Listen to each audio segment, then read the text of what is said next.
내 삶의 이야기를 쓰는 법. 낸시 슬로님 에러니 제움. 돌베개 출판사. 우연을 그냥 지나치지 마라. 디펙 초프라는 우연과 운명을 통합해 동시성 운명이라고 명명한다. 그는 이것을 통해 우리가 우주의 근원적 지성을 자각할 수 있다고 말한다. 초프라는 자신이 우주의 춤이라고 부르는 것을 우리가 찬미할 때, 삶의 리듬이 있다는 것을 믿을 때, 그리고 그 리듬과 조화를 이루며 살아갈 때 우리가 바라는 모든 것이 저절로 이루어진다고 말한다. 따라서 우연히 우연처럼 보일지라도 실제로는 당신이 그 순간에 충실하면 그런 우연들이 온전히 당신을 지지하기 위해 설계된 작은 기적들이라는 것을 깨달을 수 있다. 다음은 1980년대에 NPR 라디오 프로그램에서 방송된 내 글이다. 나는 늘 수다스러웠다. 내가 아주 어린 시절부터 우리 부모님은 외식을 하고 집에 늦게 돌아올 때마다 화를 내면서 내 방으로 뛰어들어왔다. 내가 아직 안 자고 있다고 생각했기 때문이다. 하지만 나는 잠든 채로 침대에 앉아서 말을 하고 있었다고 한다. 듣는 사람도 없는데 말이다. 나는 수다쟁이 집안 출신이다. 우리는 상대의 말을 무시하고 말을 했다. 그저 목소리를 더 크게 내기만 하면 누군가가 들어줄 확률이 높아진다고 생각했다. 그러나 이 무리에는 남의 말에 귀 기울이는 사람이 아무도 없었으므로 누군가는 뭔가를 들어줄 일은 없었다. 시인인 내 친구는 이렇게 말했다. 작가가 갖춰야 할 가장 중요한 덕목은 경청이야. 그런데 말을 하고 있으면 들을 수 없지. 그래서 나는 남의 말에 귀 기울이는 사람이 되려고 진심으로 노력하기 시작했다. 의식적으로 남의 말을 들으려고 노력했다. 어느 날 밤 남편과 나는 차를 몰고 보스턴 매사추세츠 애비뉴를 지나가고 있었다. 당신이 도와줘야 할 일이 있어. 내가 파티나 저녁 식사 자리에서 말을 하고 있거나 아니면 친한 친구 단 한 명만 있는 자리라 하더라도 아니면 당신과 있을 때라도 내가 말을 하고 있으면 나한테 주의를 줘. 그리고 우리가 공식 행사나 모임에 갔을 때 내 입술이 계속해서 움직이고 있다면 나한테 비밀 신호를 보내. 저 멀리서 소리를 지르거나 하지는 말고. 여보, 그 경청이란 걸 연습하기에 좋은 기회야 라고 슬쩍 알려주는 거지. 윙크를 하거나 고갯짓을 해. 다른 사람은 모르게, 조용하게. 나 혼자서는 도저히 안 되더라고. 그냥 어느샌가 말을 하고 있어. 왜냐하면 말을 하는 게 내게는 너무 쉽고 또 거기에 너무 익숙하니까.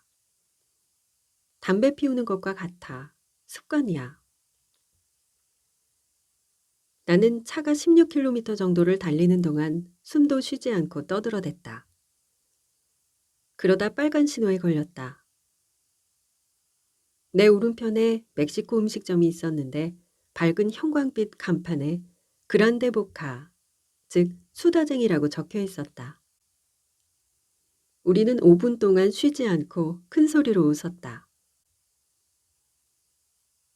다음도 우연의 좋은 예다. 나는 3년 동안 회중파교회 성가대에서 테너 파트로 노래했다. 그런데 댄이 아프기 시작했고 점점 더 상태가 나빠지자 나는 슬펐고 점점 더 슬퍼졌다. 그래서 성가대를 그만두었다. 나는 산책을 하고 있었고 이렇게 생각했던 걸로 기억한다. 이런 게 우울증이겠지. 나는 절망에 빠졌어.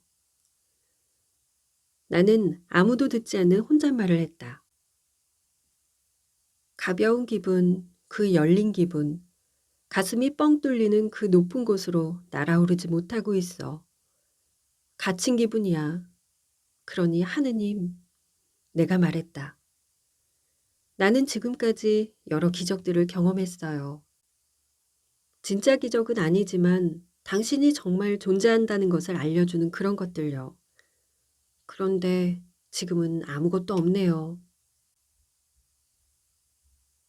나도 이게 내 평생 가장 어리석은 대화라는 것을 안다. 그때 당신이 내 머릿속으로 들어왔거나 내 혼잣말을 엿들었다면 아마도 눈알을 굴리면서 아무래도 정신과 치료를 받아보는 게 좋겠다고 조언하고 싶었을 것이다. 그러나 나는 이런 대화를 나눌 사람이 없었다. 나는 생각했다. 증거가 필요해요. 사소한 거라도 좋아요. 내게 상기시켜 주세요. 수년간 저는 매 순간 증거를 봤어요. 그런데 지금은 씨가 말랐네요. 저를 포기하신 건가요? 아니면 제가 하느님을 포기한 걸까요? 전부 댄 때문인 건 알아요. 하지만 그냥 작은 우연 같은 것만이라도 던져주세요. 그때 아주 기묘한 생각이 내 뇌를 뒤흔들었다. 그리고 나는 말했다. 제가 비유대인 교회 성가대에서 노래를 하는 것 때문에 저한테 화가 난 건 아니죠? 순식간에 그로부터 1000분의 1초가 지났을 때 화나지 않았다고 말하는데 걸리는 딱 그만큼의 시간이 지났을 때 내 눈앞에 나무가 나타났다. 폭풍 후에 쓰러진 나무였는데 다른 나무에 기대어 있었고 그 모습이 마치 십자가 같았다. 나는 턱 숨이 막혔던 것 같다. 나는 하늘을 올려다봤다. 나는 하나님이 하늘에 계시다고 세뇌되어 있다. 그리고 말했다. 좋은 증거네요. 이걸로 됐어요. 저 정신 차렸어요. 그리고 실제로도 정신을 차렸다. 동시성 운명에 대해 알게 된 지금은 그것이 무엇이었는지 안다. 결코 우연이 아니었다. 경청은 다른 모든 것과 마찬가지로 어렵다. 연습이 필요하다. 우리 남편은 훌륭한 청자다. 내게는 아주 잘된 일이기도 하다. 경청은 사랑의 한 방식이다. 앤 라모트는 이렇게 썼다. 사랑은 와이어 드럼 브러쉬의 속삭임 같은 것이다. 와이어 드럼 브러쉬는 재즈 연주에 흔히 사용되는 드럼스틱이다. 모든 사람이 생계를 해결해야 하고 가족을 위해 일해야 하지만 경청은 선택의 영역이다. 더 열심히 들을 수 있도록 노력하겠다고 의식적으로 결심해야 한다. 우와, 앤 라모트는 사랑이다. 당신의 일상에서 동시성 운명을 찾아보자. 눈을 크게 뜨라. 귀를 열라. 현재에 머물고 매 순간에 충실하라. 동시성 운명을 찾았다면 그것에 대해 써보자.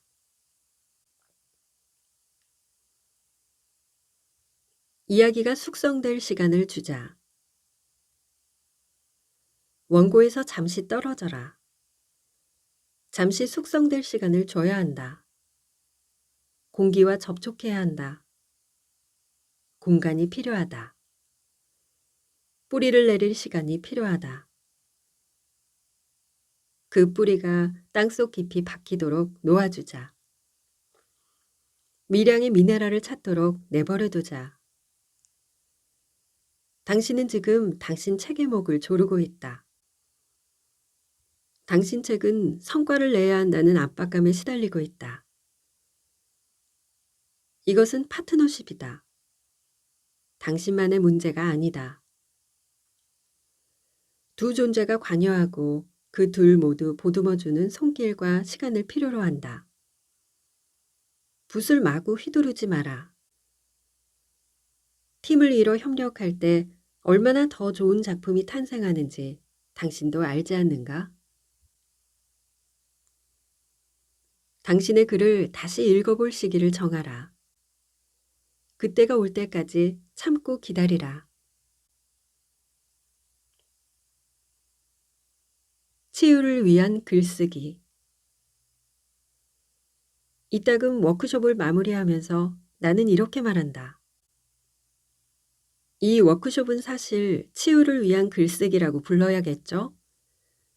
하지만 그런 이름을 붙이면 아무도 오지 않을 거예요. 우리 모두 킥킥 웃는다.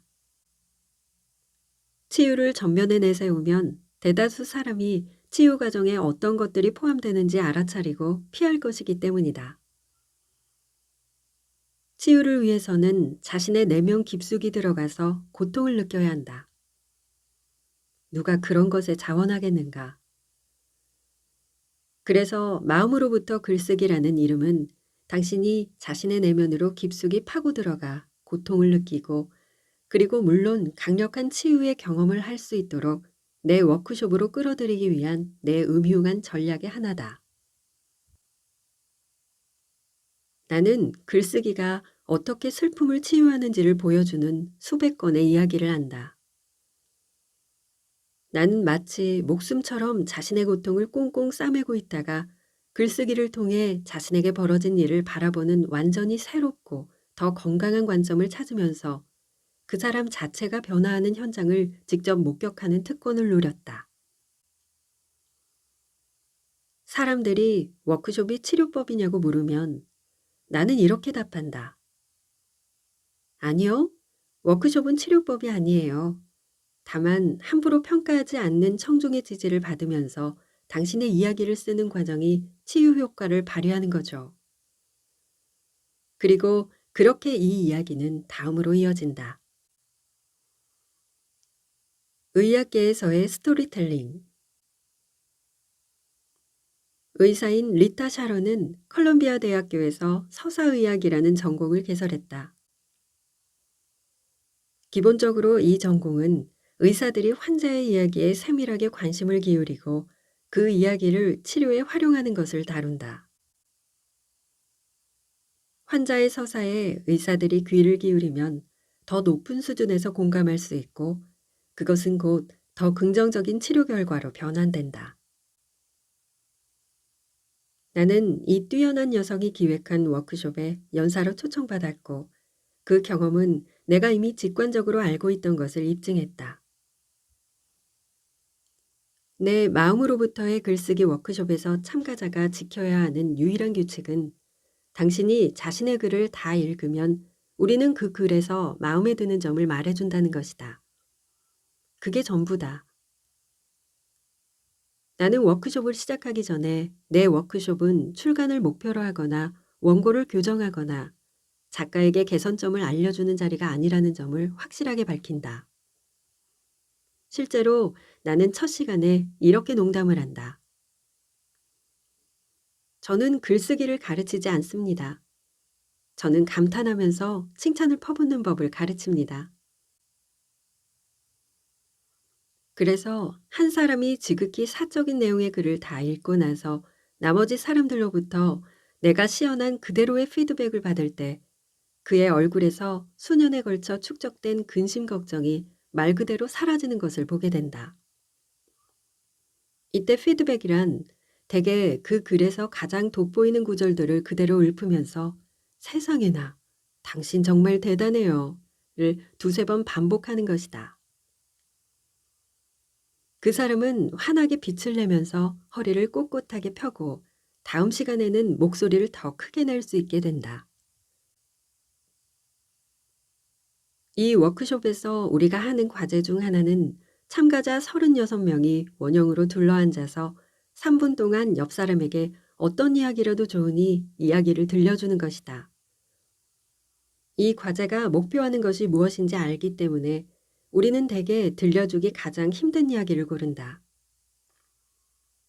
모든 사람이 자신의 이야기를 들려주고 그 이야기에 귀를 기울인 후에 리더가 벨을 울리면 우리는 돌아가면서 자신의 짝이 들려준 이야기를 마치 자신의 이야기인 것처럼 들려준다.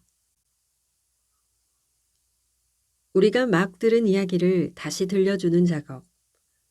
그러나 그냥 어디선가 임의적으로 주워들은 이야기가 아니라 우리 자신의 심장과 창자 깊숙한 곳에서 나온 이야기로 다시 들려주는 작업의 효과는 강력하며 또 충격적일 정도로 고통스럽다. 현재 일부 의학대학원에서 서사의학을 가르치고 있다. 의사들은 마침내 아마도 처음 의대에 지원했을 때 꿈꾸었던 그런 힐러가 될 기회를 얻게 된 것이다. 글쓰기 짝과 서로의 이야기를 듣고 들려주는 과제를 수행하라. 그런 다음에 상대가 들려준 이야기를 마치 자신의 이야기인 것처럼 쓰라.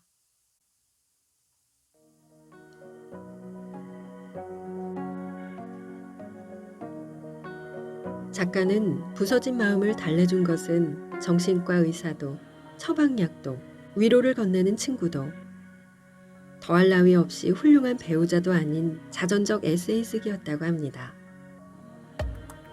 자전적 에세이를 쓰면서 분노, 공포, 깨달음을 종이에 옮기고 결혼 생활을 정서적 현미경을 통해 들여다보고 강점을 보되 약점도 인정하고 자아에서 여전히 성장시켜야 할 부분을 찾았다고 하네요. 왜 어떤 과정을 거쳐 삶의 주도권을 내어주고 인질이 되었는지도 이해하게 되었다고 해요. 그것이야말로 필요한 최고의 치료제였고 그런 치료제를 처방한 사람은 바로 작가 자신이었다고 합니다. 이 책은 에세이를 쓰는 큰 틀과 섬세한 지침을 포함하고 있는데요. 그러면서도 한편의 에세이를 읽는 느낌이었습니다.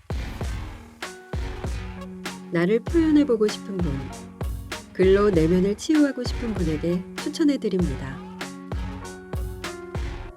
들어주셔서 감사합니다. 당신의 마음이 머무는 글 속에서 당신을 기다리는 낭만 독백이었습니다.